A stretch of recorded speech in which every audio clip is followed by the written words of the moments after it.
Hey, what's up guys? So in this video I'm going to show you how you can create a checkered pattern inside Affinity Designer. Now of course this is a pretty simple design, simple squares, and you might already know how to create it. But the purpose of this video is to design it more efficiently, to design it in such a way that if we need to change it for future use, maybe for a different niche or for a different color scheme, we should be able to change it more easily without spending much time on it. Now in this video I'm going to show you two methods of creating this checkered pattern and a third method to create a diagonal checkered pattern. So guys, if you are interested in that, let's get started.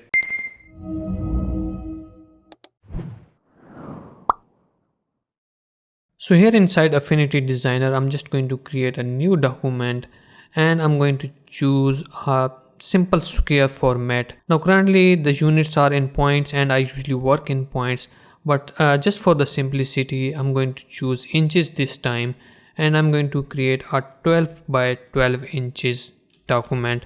The DPI needs to be 300 because I want to use it for print, and then everything else needs to I can just keep it the same, and I'm just going to press create. Now that our document is ready, we can create a simple rectangle or simple just square shape. It does not matter what size because we can adjust its size in the transform panel.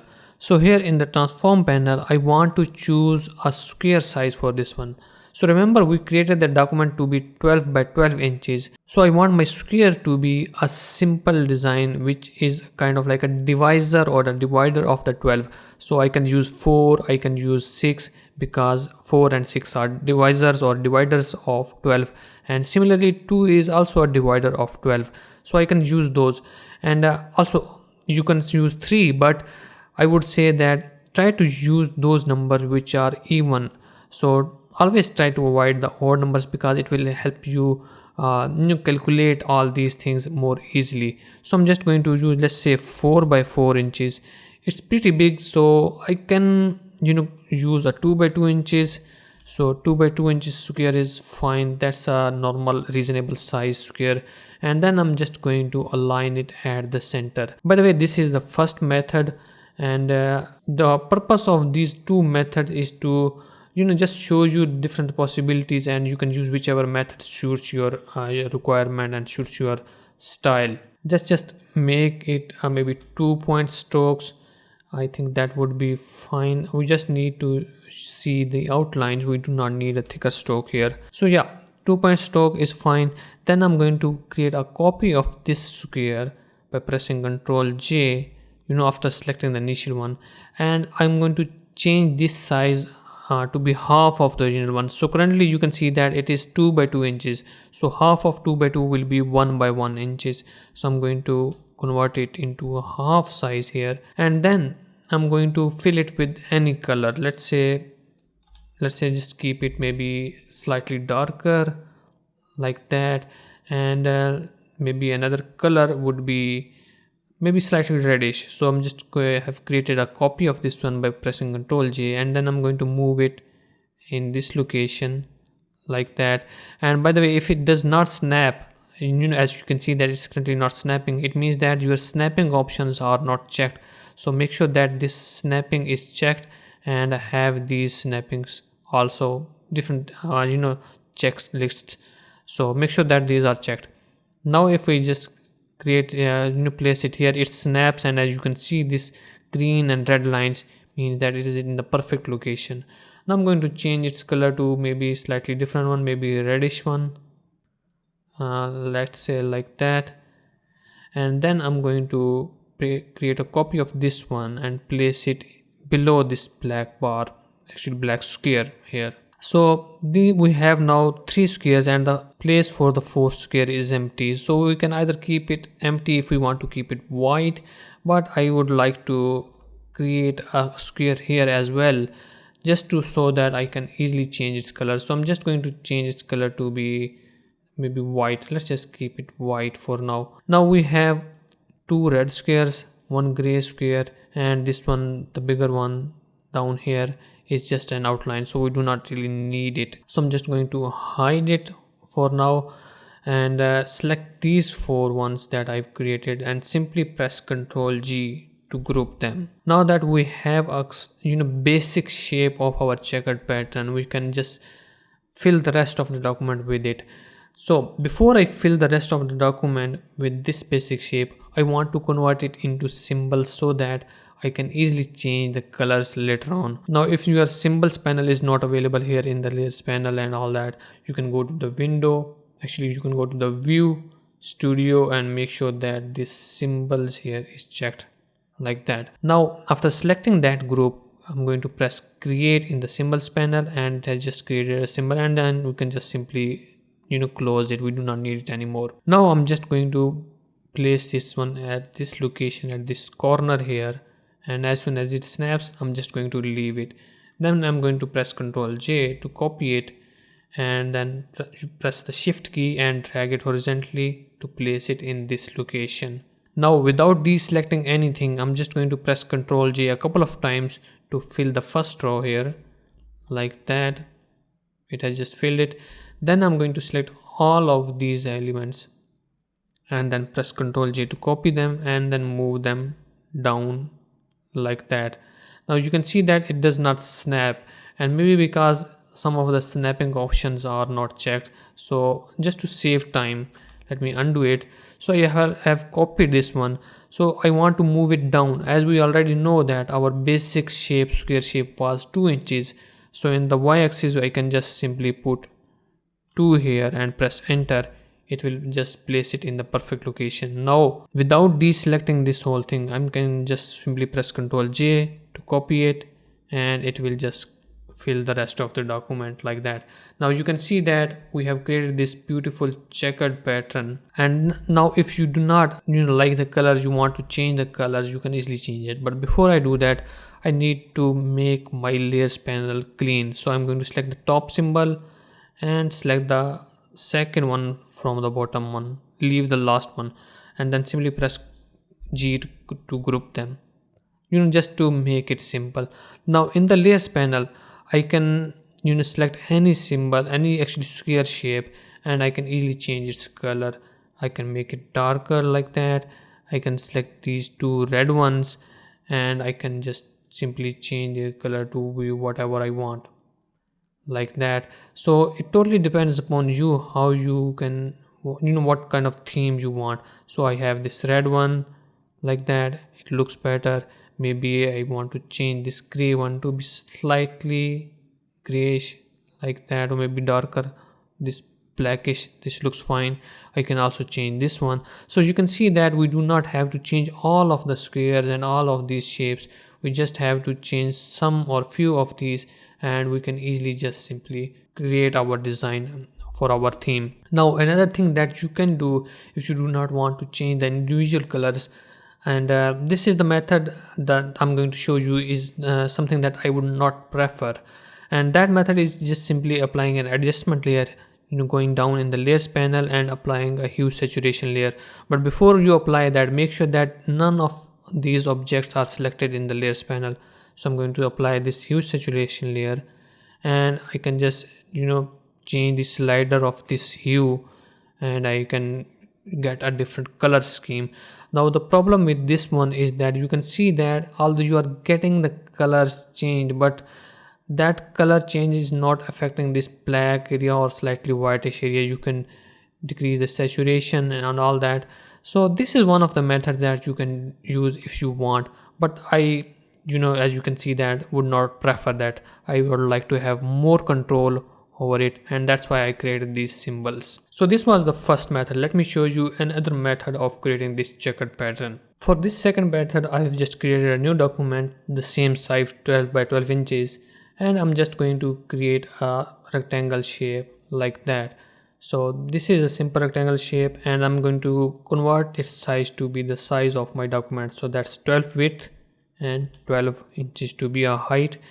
Then I'm going to just align it at the center here using these top options, and I'm just going to keep it as it for now. Let's just create another square here like that, and I'm going to remove the fill color and have it some kind of stroke slightly this one so that we can easily see it. And then I'm just going to change its width and height to be 2 inches, the same as we did in the first method. So 2 inches width and 2 inches height. And then I'm going to align this one at the center as well. Now again, I'm going to create another small square here, and this small square is going to be 1 inches. So I'm just going to press Ctrl J to copy this bigger one and then change its width to be 1 and height to be 1 as well. Now this is the first smaller square. Let me just lock this background so that we do not accidentally mess with it. So we have this smaller square, and I'm going to press Shift X to convert the stroke to the fill color like that. And we are going to use only the gray or the black colors this time, and let me show you why. So this is a simple square rectangle, and I'm in this swatches panel. I have this grays selected, and I want to use a slightly darker gray. Maybe 75% would be fine. Let's just keep it 75 for now. And then I'm going to press Ctrl J to copy it and then place it here at this location. For this one, I'm going to use a lighter gray. So maybe a lighter version, maybe 25. I think that would be fine. So you can always change it according to your likeness. Then I'm going to press Ctrl J again to copy it and place it in this location. Now we have 3 small squares instead of 4. The fourth place, we are just going to leave it as it. We are not going to create any small square at this location. So we have this bigger darker gray and 2 small lighter grays, and the fourth place is just empty space.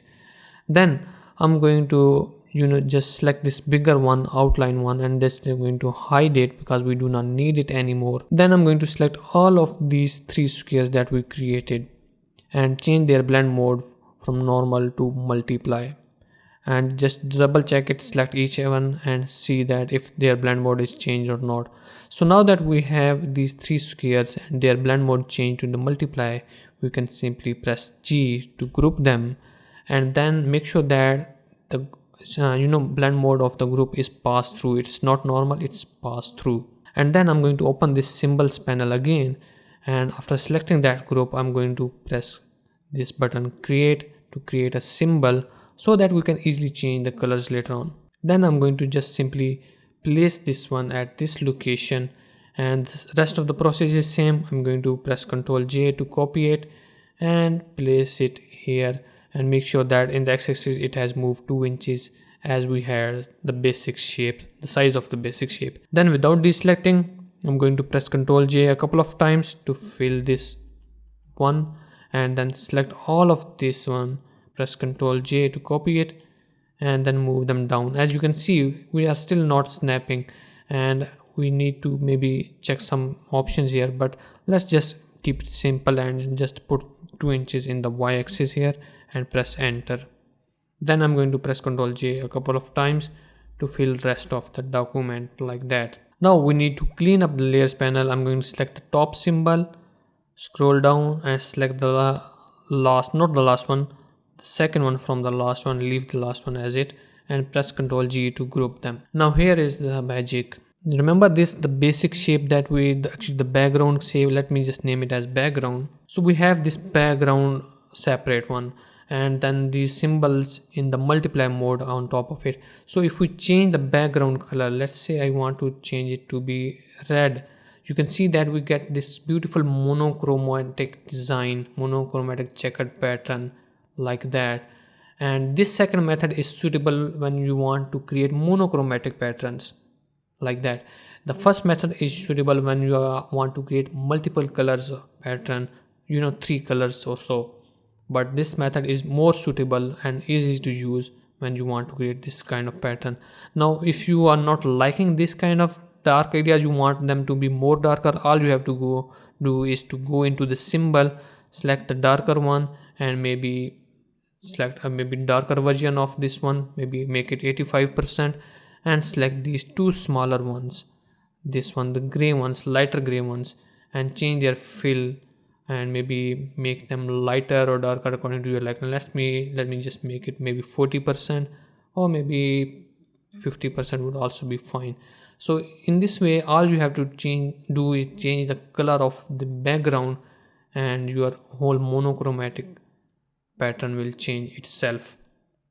It's easy, as you can see it like that. So guys, this was the second method, and the third method is to show you how you can create a diagonal checkered pattern. Although you can simply export this one and then use that exported file to create a diagonal version, but that will not be a vector file. So if you want to create a vector diagonal checkered pattern, let me show you how you can create that one easily. So again, I have this square shape document, and I'm going to do the same thing as we had done in the first method. I'm going to create a square, change its size to 2 by 2 inches because we have a 12 by 12 size document. And then I'm going to remove the fill color so that we have kind of like a guideline to see, and give it a stroke color like that.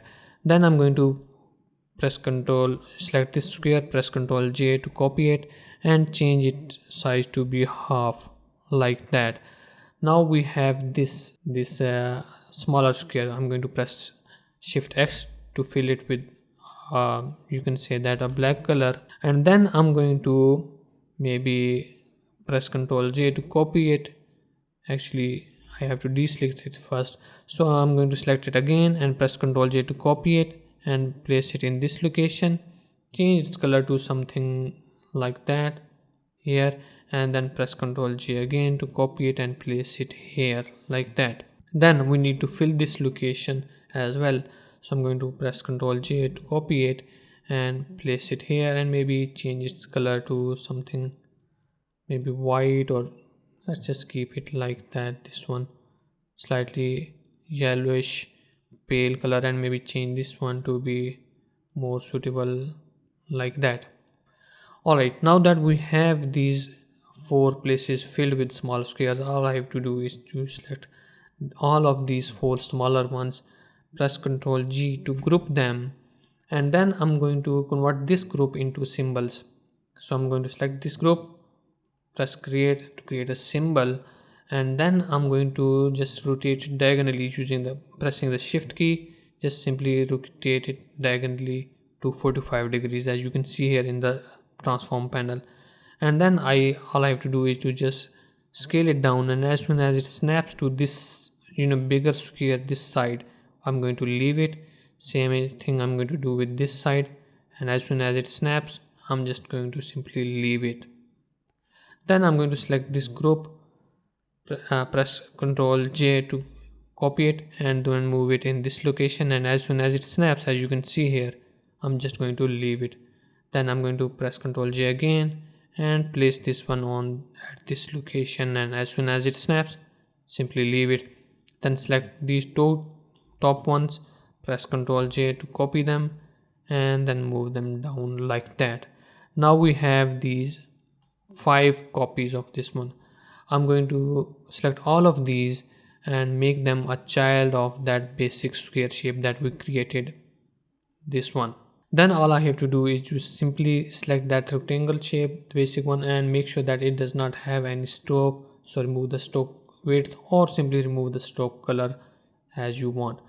And then all I have to do is just simply place this whole thing in all of these locations. So I'm going to do the same thing again, place it here, press Ctrl J to copy it and move it here and this location, and simply press Ctrl J again a couple of times to fill all of these horizontal locations. Select all of these, press Ctrl J to copy them, and then move them down 2 inches, and then simply create multiple copies to fill rest of the area.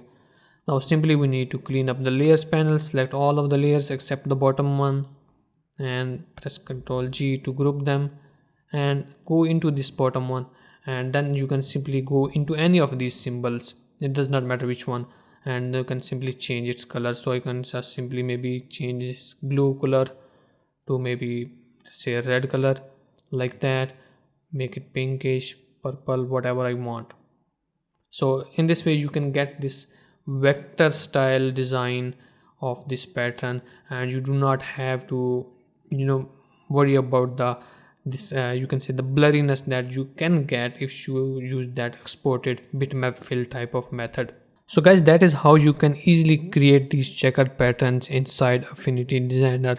Now you can use these checkered patterns for fills for different kind of shapes. You can also use them for as a, you can say, backgrounds for your main patterns. So there are a lot of different ways that you can use these simple designs, and maybe you can use them for as a, you know, background fill for your t-shirt designs, you know, all our print t-shirt design. So there are a lot of different possibilities, and it only depends upon you how you want to use them.